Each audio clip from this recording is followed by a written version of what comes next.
Welcome into Tailgate Thursday for week number 1 of the 2024 college football season. My name is David Morrison from the Vol Society, and if you're new to Vol Society, this is Tailgate Thursday. This is your weekend kickoff energized show as we preview the biggest college football games throughout the country. We're going to talk about the Tennessee Volunteers, highlight some big games in the SEC and some games across the nation in a drive-through, quick, easy listen, or easy watch in this case, form. So let's dive into it.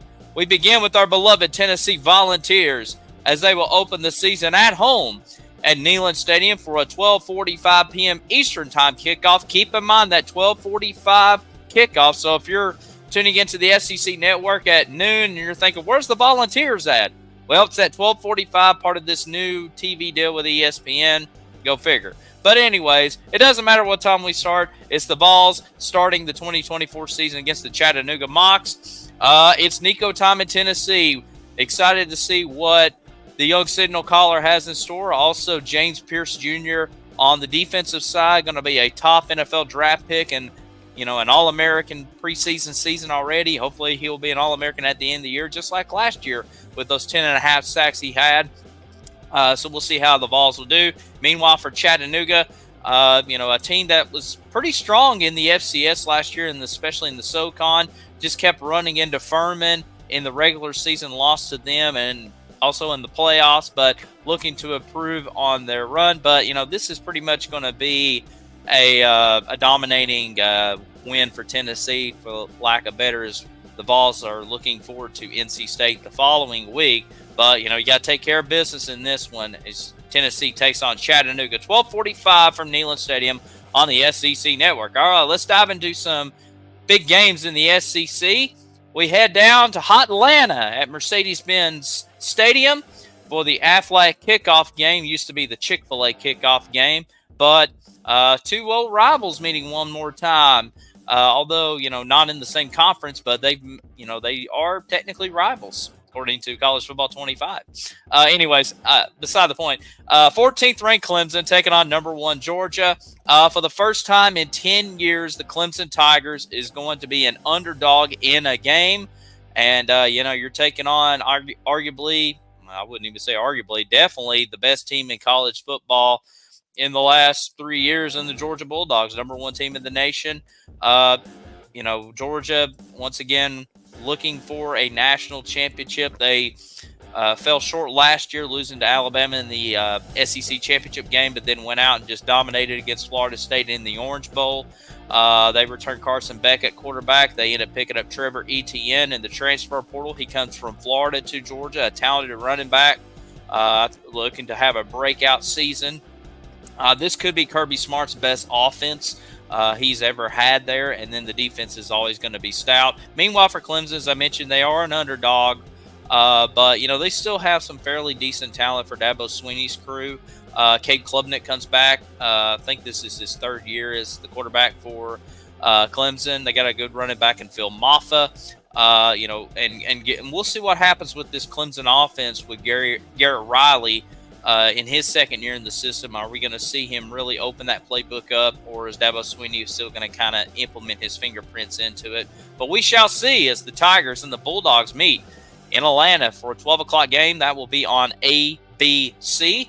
We head to the Music City in Nashville, an interesting game, I would say.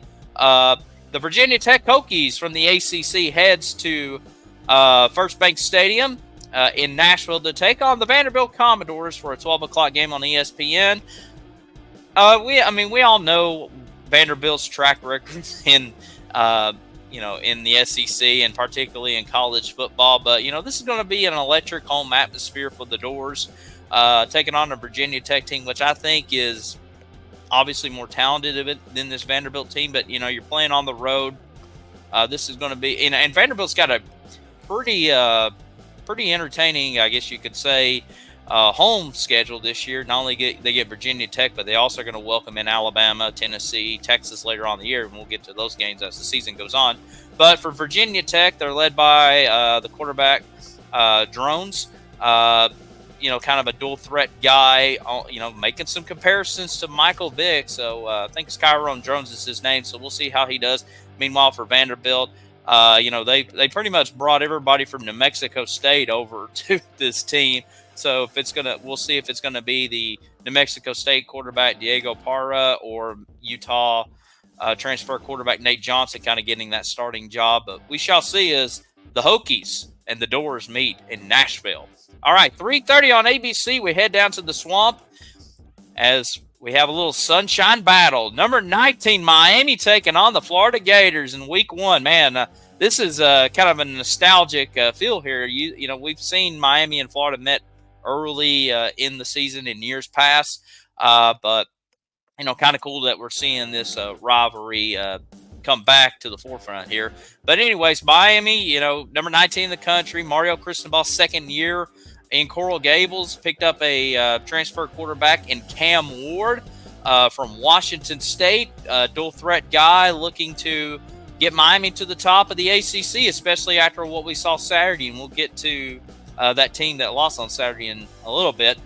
Meanwhile, for Florida, the Swamp is a very hostile environment. It's going to be really hot. That game is going to probably be in the probably 100 degrees unless there's some sort of a weird cold front that comes through. But it's going to be hot. It's going to be sticky. It's going to be just a typical early September game down in the Swamp. It's going to be hot. It's going to be a pretty hostile environment. And hey, nice little treat here. Even though both of these teams have trended downwardly in the last decade plus, if you will, but it's still Miami and Florida. It's still entertaining. State bragging rights, and definitely going to be after the game, definitely going to be very interesting to see how social media reacts to whoever loses this. But it's Miami and Florida, 3:30 on ABC. All right, pick up the pace a little bit here, 7:30 p.m. Eastern Time on ABC. We head down to the home of the 12th man, Texas A&M. They welcome in Notre Dame, number 7 versus number 20 in the top 25 poll for Week 1. Notre Dame with head coach Marcus Freeman, second year in a row with a transfer quarterback as Riley Leonard comes from Duke to Notre Dame. So we'll see how he does. He played fairly well last year for Duke, and we'll see can he make that same transition that Sam Hartman did when he came from Wake Forest to Notre Dame. Meanwhile, for Texas A&M, a brand new era in College Station. Jimbo Fisher's gone, and enter in former Texas A&M defensive coordinator and Duke head coach Mike Elko as he now takes over the reins for the Aggies. I expect Texas A&M to, really crank up a lot on defense, especially with Mike Elko being a defensive-minded coach. And they got a good quarterback in Connor Weigman. Their new offensive coordinator, former Kansas State quarterback and offensive coordinator Colin Klein, is going to run the offense for Texas A&M. So, hey, could we see an upset here, or will Notre Dame outpower Texas A&M? We'll find out Saturday night. We're going to jump to Sunday really quick from Las Vegas, Nevada. The Vegas kickoff game. Number 23 USC taking on number 13 LSU, 7:30 on ABC Sunday night. Basically the storyline in this game is which defense has improved, as both teams have changed defensive coordinators in the offseason. LSU now going with Blake Baker and USC going with DeAnthony Lynn.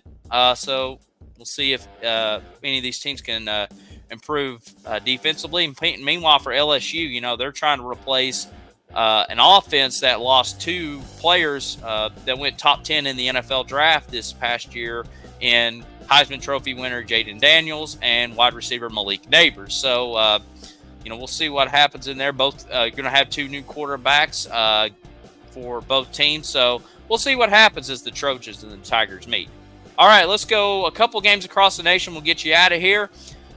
We head to Morgantown, West Virginia. Number 8 Penn State at West Virginia, big noon Saturday on Fox. Since 2021, there has been one team ranked in the preseason top 10, or Week 1 in the top 10, that has lost to an unranked team on the road.